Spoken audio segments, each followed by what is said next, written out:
오늘 교독한 본문의 말씀 가지고 하나님의 뜻을 행하는 것이 예수님의 양식이라는 제목으로 함께 말씀 나누겠습니다.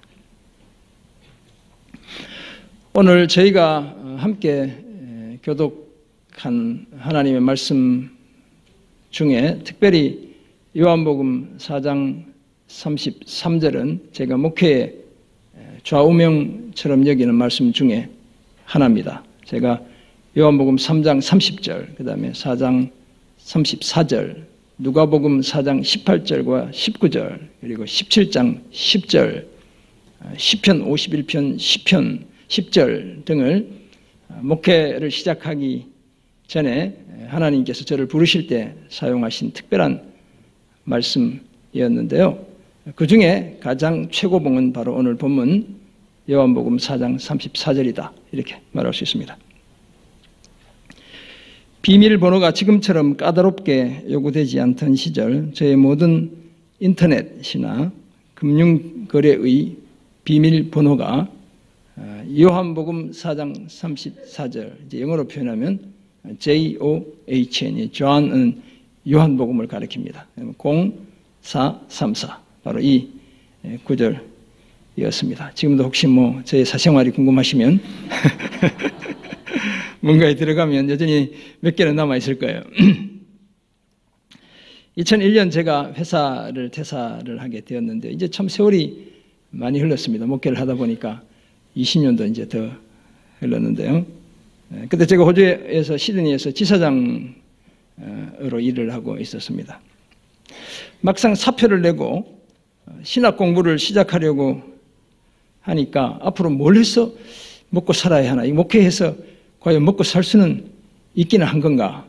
이런 생각이 들었을까요? 안 들었을까요? 살짝 들었습니다. 그때 우리 하나님이 그런 고민을 하는 저에게 천둥벼락같이 주신 말씀이 바로 요한복음 4장 34절입니다.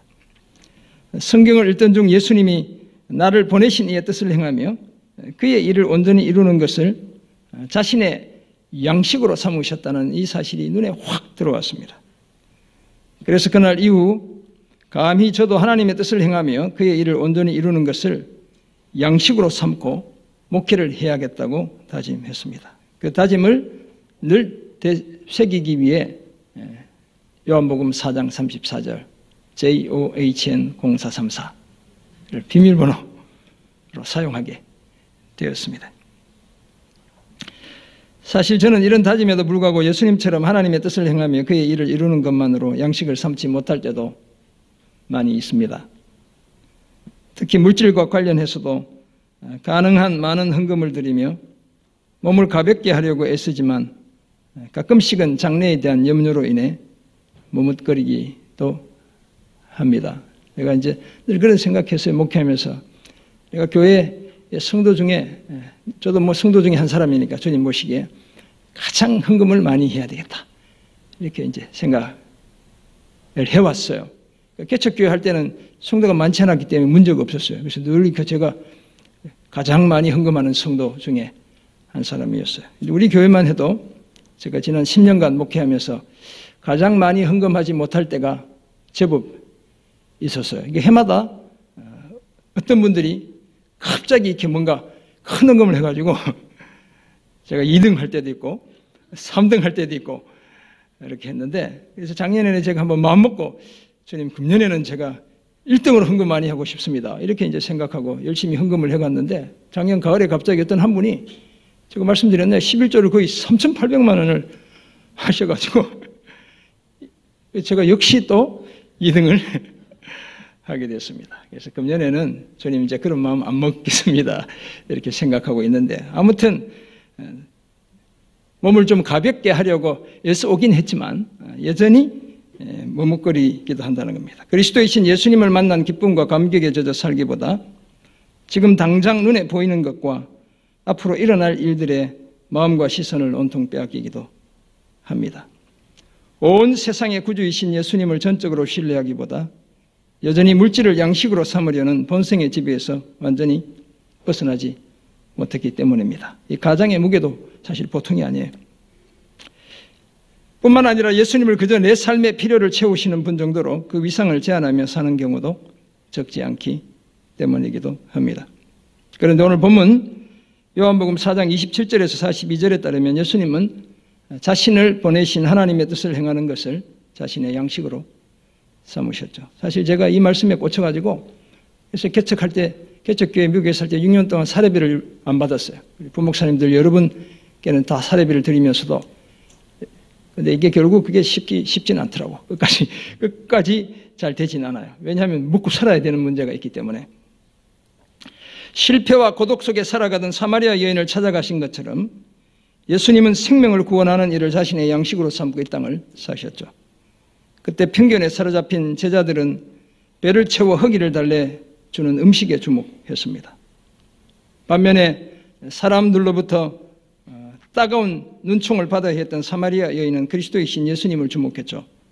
그래서 그리스도를 전했고 동네 사람들은 그리스도를 믿었습니다. 심지어 그리스도이신 예수님이 세상의 구주시라는 사실을 인정했습니다. 이런 내용을 전하는 오늘 본문을 통해 우리는 하나님의 뜻을 행하는 것을 양식으로 삼고 사는 삶의 자세 세 가지를 한번 생각해 보려고 합니다. 정말 우리가 하나님의 뜻을 행하는 것을 우리의 양식으로 삼고 산다면 오늘 본문이 말하는 그 자세는 어떤 것인가? 첫째는 편견을 버려야 합니다. 저 사람은 죽었다 깨나도 예수 믿지 않을 사람이야. 예를 들면 이런 편견을 버려야 합니다. 둘째는 그리스도, 메시아이신 예수님을 전해야 합니다. 그리고 세 번째 대지는 온전히 이루어야 한다. 이것은 하나님의 일, 영혼을 구원하는 그 일을 온전히 이루어야 한다는 이 세 가지 사실을 함께 말씀을 따라 상고하며 은혜 나누겠습니다. 오늘 본문에 따르면 사마리아 여인은 자신이 만난 메시아 곧 그리스도를 자기 동네 사람들에게 전했죠. 편견에 사로잡힌 제자들은 먹을 것에 주목했지만 예수님은 그런 저들에게도 복음을 전할 사명을 맡겨주셨습니다. 여인이 전하는 그리스도를 만났다는 말을 듣고 동네 사람들이 예수를 믿게 되었고 예수님을 자기 마을로 초청했죠. 이제 그들은 예수님의 말씀을 직접 들었고 예수님이 세상의 구세주라는 사실을 알게 되었습니다. 이 모든 일은 예수님이 자신을 보내신 하나님의 뜻을 행하는 것을 자신의 양식으로 삼으셨기에 가능한 일이었습니다.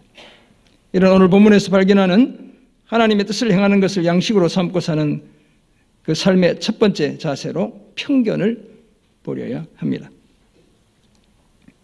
예수님이 수가 근처의 야곱의 우물 곁에 머무시는 동안 제자들은 먹거리를 사러 그 동네에 들어갔고 이제 그 자리에 없었지요.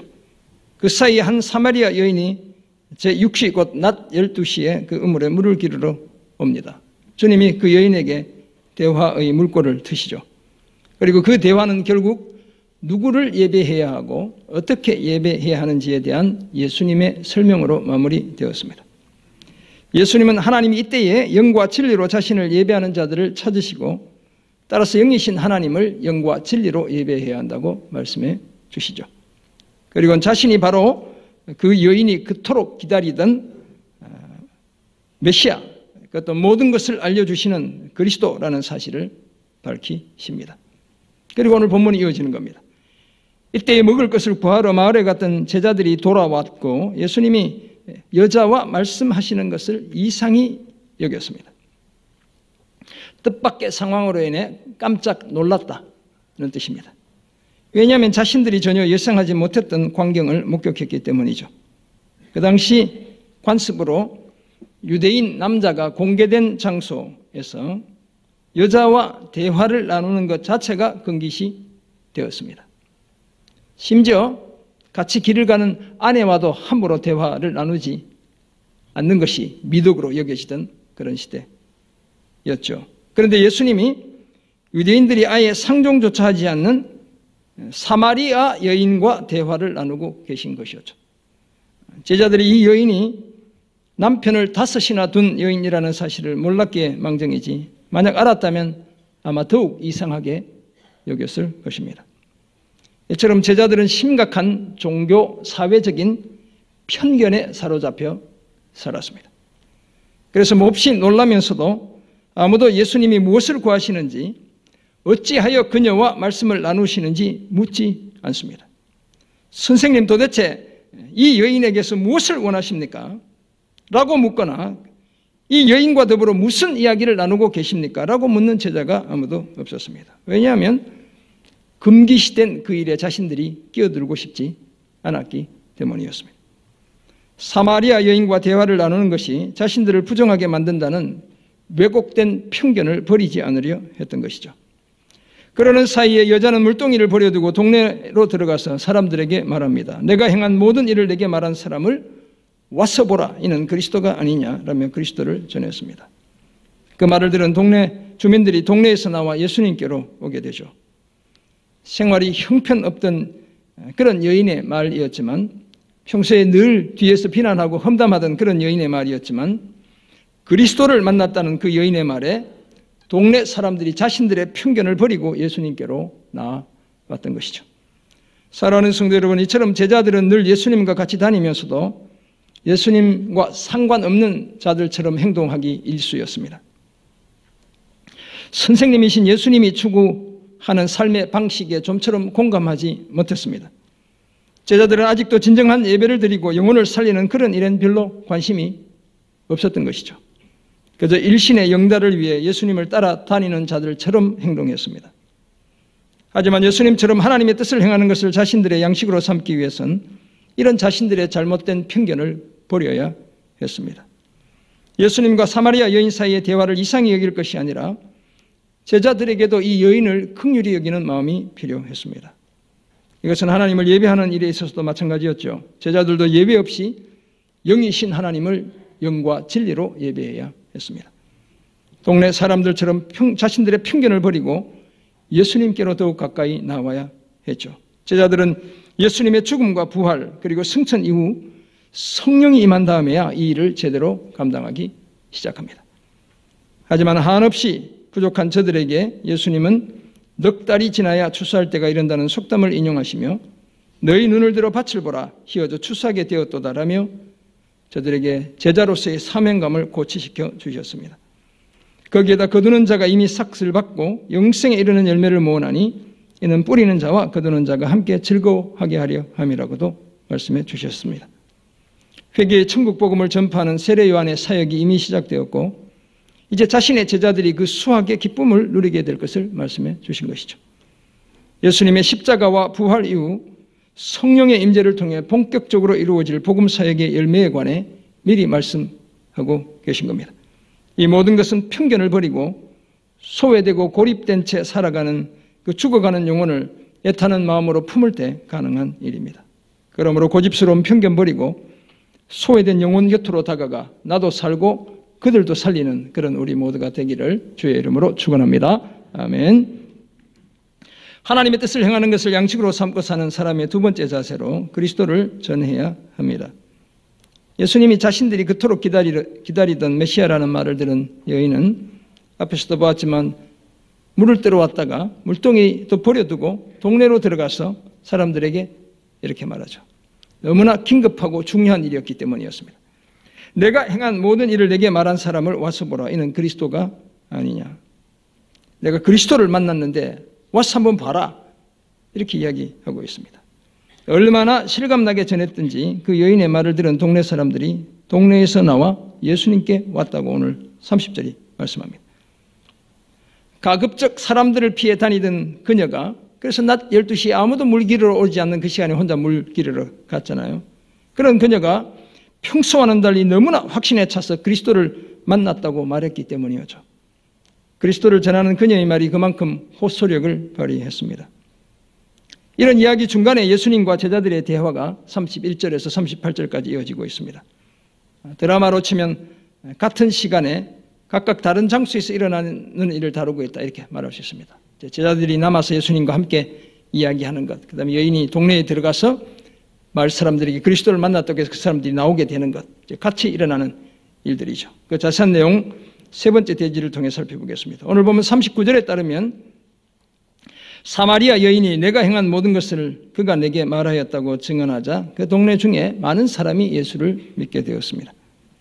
그렇게 믿게 된 사마리아인들이 예수님께로 와서 자기들과 함께 머무시기를 요청하죠. 그리고 주님이 그곳에 이틀을 지내셨다고 40절이 밝힙니다.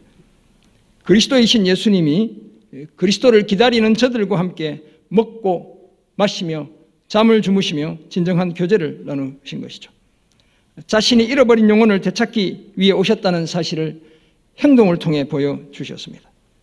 함께 지내며 듣게 된 예수님의 말씀으로 말미암아 믿는 자가 더욱 많아졌습니다. 이후 믿는 사람들이 그 여인에게 하는 말이 42절에 나와 있죠. 이제 우리가 믿는 것은 너의 말로 인함이 아니고 우리가 친히 듣고 그가 참으로 세상의 구주라는 사실을 알게 되었기 때문이다 라고 말합니다. 여인을 통해 예수님을 만났는데 막상 만나보니 예수님이 진짜 그리스도이시고 그것도 세상의 구세주라는 사실을 알게 되었다는 것이죠. 저들은 그리스도이신 예수님이 유대인들만의 구주가 아니라 자신들의 구주시라는 사실을 알게 되었습니다. 다 여인이 예수님을 그리스도라 전했기 때문에 가능한 일이었습니다. 아마 이런 말을 듣는 이 여인의 그 작은 가슴엔 그리스도이신 예수님으로 말미암는 기쁨이 가득했을 것입니다. 사랑하는 성도 여러분, 예수님처럼 우리가 하나님의 뜻을 행하는 것을 우리의 양식으로 삼고 살아간다면 우리도 여인처럼 그리스도이신 예수님을 전해야 합니다. 편견을 버리는 일만으로는 충분하지 않습니다. 거절이나 반대, 방해나 박해가 예상됨에도 불구하고 내가 만난 그리스도, 내가 만난 메시아를 전하는 것을 우리의 양식으로 삼고 살아야 합니다. 왜냐하면 하나님께 이르는 유일한 길이요 진리요 생명이신 예수님을 전해 영혼을 하나님께로 이끄는 것이 하나님의 뜻이기 때문입니다. 더구나 예수님 외에 다른 이로서는 구원을 받을 수 없고 하나님께서 천하 사람 중에 구원을 받을 만한 다른 이름을 우리에게 주신 일이 없기 때문이죠. 게다가 많은 사람을 옳은 대로 돌아오게 한 그 사람이 하늘의 별처럼 영원토록 빛이 나기 때문입니다. 그러므로 오늘 우리 주변에도 여인의 말을 듣고 예수님을 직접 만난 동네 사람들처럼 우리가 전한 말을 듣고 자신들이 직접 예수님을 만나 예수님의 말씀을 믿고 예수님을 온전히 믿게 되었다고 고백하는 그런 사람들이 계속 더해져야 합니다. 그렇다면 교회와 우리는 영혼 구원이라는 하나님의 뜻을 이루는 이 일을 우리의 양식으로 삼고 살아가야 하죠. 그래서 마침내 하나님의 나라가 이 땅에 왕성하게 임하게 해야 합니다. 이런 소망 가지고 사마리아 여인처럼 그리스도이신 예수님을 전하며 살아가는 그런 우리가 되기를 주의 이름으로 축원합니다. 아멘. 하나님의 뜻을 행하는 것을 양식으로 삼고 사는 사람의 또 다른 자세로 온전히 이루어야 합니다. 오늘 본문 주님의 말씀에 따르면 하나님의 일을 온전히 이루어야 한다는 사실을 밝히고 있죠. 사마리아 여인이 동네에 들어가서 사람들에게 자신이 그리스도를 만났다고 하는 그 사이에 제자들이 예수님께 랍비여 잡수소서라며 자신들이 구해온 음식을 드시라고 권하죠. 그런데 예수님이 하시는 말씀이 뜻밖이었습니다. 내게는 너희가 알지 못하는 먹을 양식이 있다고 하시는 것이었습니다. 그래서 제자들이 서로 말하죠. 누가 잡수실 것을 갖다 드렸는가? 라고 했습니다. 자기들 중에 예수님께 먹을 것을 드린 사람이 아무도 없는데 예수님이 자신에게 양식이 있다고 말씀하셨기 때문이었습니다. 그때 예수님이 이렇게 얘기하시죠. 나의 양식은 나를 보내신 이의 뜻을 행하며 그의 일을 온전히 이루는 이것이니라. 아멘. 오늘 주님의 말씀입니다. 내 양식은 나를 보내신 이 아버지 하나님의 뜻을 행하며 아버지의 일을 온전히 이루는 이것이다 라고 말씀하셨습니다. 그렇다면 이 땅에 오신 예수님의 사역의 본질이 성부 하나님이 명하신 모든 것을 행해 그것을 완성하는 것이라는 사실을 밝히신 겁니다. 그 사명이 주는 불타는 만족감에 대해 말씀하셨고 하나님의 뜻을 행하는 것이 기운나게 하는 배부른 음식과도 같다고 말씀하셨습니다. 그리고는 하나님의 뜻을 행하고 그의 일을 완성하는 그 사명이 속히 이행되어야 할 것도 말씀했습니다. 사람들은 넉 달이 지나야 추수할 때가 이르겠다고 말하지만 예수님은 제자들에게 너희 눈을 들어 밭을 보라 희어져 추수하게 되었다고 말씀합니다. 넉 달을 기다릴 것도 없이 지금 당장 추수해야 한다는 말씀이죠. 어떤 의미에서 준비하던 모든 시대는 세례 요한으로 끝이 났습니다. 이제는 메시아이신 그리스도이신 예수님이 이 땅에 오셨고 따라서 지금은 추수할 때입니다. 그래서 거두는 자가 이미 삭슬 받았다고 말씀하죠. 영생에 이르는 열매를 모았다고도 말씀합니다. 그리고 이는 뿌리는 자와 거두는 자가 함께 즐거워하게 하려 함이라고 하시므로 추수하는 이 일이 협력 사역이어야 함도 말씀해 주셨습니다. 그래서 한 사람이 심고 다른 사람이 거둔다 하는 말이 옳다고도 하시죠. 맡은 역할에 따라 씨를 뿌리는 사람도 있고 열매를 거두는 사람도 있습니다. 그리고 제자들에게 내가 너희로 노력하지 아니한 것을 거두러 보내었노니 다른 사람들은 노력하였고 너희는 그들이 노력한 것에 참여하였다고 말씀합니다. 이처럼 예수님은 세례 요한에 이르기까지 다른 사람이 심어둔 것을 거두는 사명을 제자들에게 맡겨주셨습니다. 그 거두는 일이 예수님을 보내신 하나님의 뜻이고 그 일을 온전히 이루는 것이 예수님과 제자들의 사명이고 양식이었습니다. 사랑하는 성도 여러분, 이처럼 예수님은 하나님의 뜻을 행하고 그의 일을 온전히 이루는 것을 자신의 양식으로 삼으셨죠. 자신을 희생해 죽은 영혼을 살리는 것을 가장 기본적이고 가장 중요한 일로 여기셨고 그 일에 헌신하는 것으로 충분히 만족하셨습니다. 사람들의 칭찬, 격려, 공감, 인정은 우리 주님의 안중에 없었습니다. 오직 자신을 이 땅에 보내시니 곧 아버지 하나님의 뜻을 행하며 그의 일을 온전히 이루는 것을 가장 중요한 목표로 삼으셨습니다. 그래서 영혼 구원의 그 일을 행하는 것만으로 배부른 삶을 살아내신 겁니다. 그렇다면 이런 사실을 아는 우리는 과연 무엇으로 만족해야 할까요? 다름 아니라 우리도 하나님의 뜻을 행해 그 일을 온전히 이루는 것으로 만족해야 될 줄 믿습니다. 추수할 때를 넉 달 뒤로 미루지 말고 지금 추수의 들판으로 달려가야 될 줄 믿습니다. 앞서 믿음의 세대가 뿌려둔 복음의 씨앗, 이제는 거두어야 할 줄 믿습니다. 그 일을 위해 예수님이 자신의 제자들인 우리를 지금 추수의 들판으로 보내고 계십니다. 그 보내심의 순종에 우리도 하나님의 뜻을 행하며 그의 일을 온전히 이루는 것을 우리의 양식으로 삼고 살아야겠습니다. 이런 삶을 힘써 영혼 구원이라는 하나님의 꿈을 날마다 성취해가는 그런 우리가 되기를 주의 이름으로 축원합니다. 아멘. 그렇다면 오늘도 세 가지 생각해 봤죠. 하나님의 뜻을 행하는 것을 양식으로 삼고 살아가는 사람들이 살아내야 할 삶의 자세, 편견을 버려야 한다는 사실을 우리가 생각해 보았습니다. 그리스도를 전해야 하고 그리고 한 가지 뭡니까? 네? 온전히 이루어야 한다는 사실을 우리가 함께 생각해 보았습니다. 걱정 안 하셔도 됩니다. 여기 이제 주보에 또 다음 주에 다 나오기 때문에 굳이 막 이렇게 외워야 되겠다 이렇게 생각하실 필요 없죠. 이런 사실을 알게 되면 우리는 이제 어떤 삶을 힘써야 할까요? 첫째는 영혼을 품어야 되겠습니다. 그리스도이신 예수님을 만난 사마리아 여인이 물동이를 버려두고 동네로 들어가서 동네 사람들에게 예수님을 전하며 왔어 보라라고 이야기하죠. 그리스도를 만났다는 거예요. 이 여인의 입장에서 보면 그리스도는 보배잖아요. 자기만 간직해도 될 텐데 자기에게 계속 욕하고 험담하고 비난하고 따가운 눈총을 보내던 이 사람들에게 가서 직접 주님을 만났다고 그리스도를 만났다고 전하고 있죠. 저들을 가슴에 품는 것입니다. 예수님이 편견을 가진 제자들에게 주신 사명도 저들이 노력하지 않은 것을 거두는 일, 곧 다른 사람이 노력한 것에 참여하는 일이었죠. 이 사명 또한 세상의 구주가 되시는 예수 그리스도를 다른 사람들에게 전해 저들을 그리스도께 인도하는 일이라는 사실을 우리가 알게 됩니다. 이처럼 그리스도를 전해 죽을 영혼을 살리는 이 전도의 사명은 교회와 성도들의 본질적인 사명입니다. 교회의 존재 이유이고 목적이기도 한 겁니다. 예수님은 이 일을 위해 하늘 보좌를 버리시고 이 땅에 육체로 오셨죠. 생명을 구원해 하나님의 뜻을 온전히 이루는 이 일을 자신의 양식으로 삼고 사셨습니다. 그렇다면 오늘 우리도 영혼을 가슴에 품고 그리스도를 전해야 합니다. 복음을 듣고 그리스도를 만나야 할 소중한 사람의 이름이 교회 로비에 세워진 전도나무에 걸려 있게 해야 합니다.